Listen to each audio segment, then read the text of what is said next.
আসলে এখানে আজকে কিন্তু দেখার মতো অবস্থা নাই, কারণ মানুষের চাপে মানুষের ভিড়ে যে মালটাই মনে হচ্ছে হারা যাচ্ছে, এরকম একটা অবস্থা হয়ে দাঁড়িয়েছে।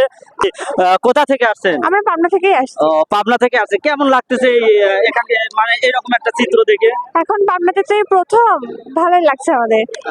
পাবনাতে না, আমাদের বাংলাদেশেই মনে হয় এরকম আর বাগান, মালটার বাগান কেউ করতে পারে না।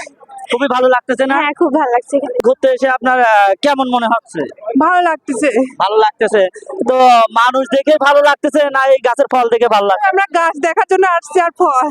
কিন্তু মানুষ বেশি দেখা। মানুষ বেশি, হ্যাঁ। আশা কোথায় বা কোথা থেকে? পাবনাতে। বাইরে থাকেন না পাবনাতে? না, বাইরে থাকা হয় আর কি। বাইরে থাকেন। পাবনাতে ঘুরতে এসে এটা জানলেন না অনলাইনে দেখে আসছেন? না, আমরা এটা জানি, আমরা এখানকার স্থানীয়, পাবনার স্থানীয়। পাবনার স্থানীয়। তো গাছের ফল দেখে ভালো লাগতেছে না এত মানুষ দেখে ভালো লাগতেছে? অবশ্যই ফল দেখে ভালো লাগতেছে, মানুষ দেখেও ভালো লাগতেছে। সবকিছু দেখেই ভালো লাগতেছে। মেলার মতো একটা সৃষ্টি হয়েছে। সেই লাগেছে। আপনিও অবশ্যই খাই। অবশ্যই খাবো। আর যারা দূর দূরান্ত জেলা আমাদের পাবনাকে টোল করতো, তাদেরকে নিয়ে কিছু যদি বলতে। না, পাবনাকে নিয়ে ট্রোল করার মতো তো আমি কোনো কিছু দেখি না।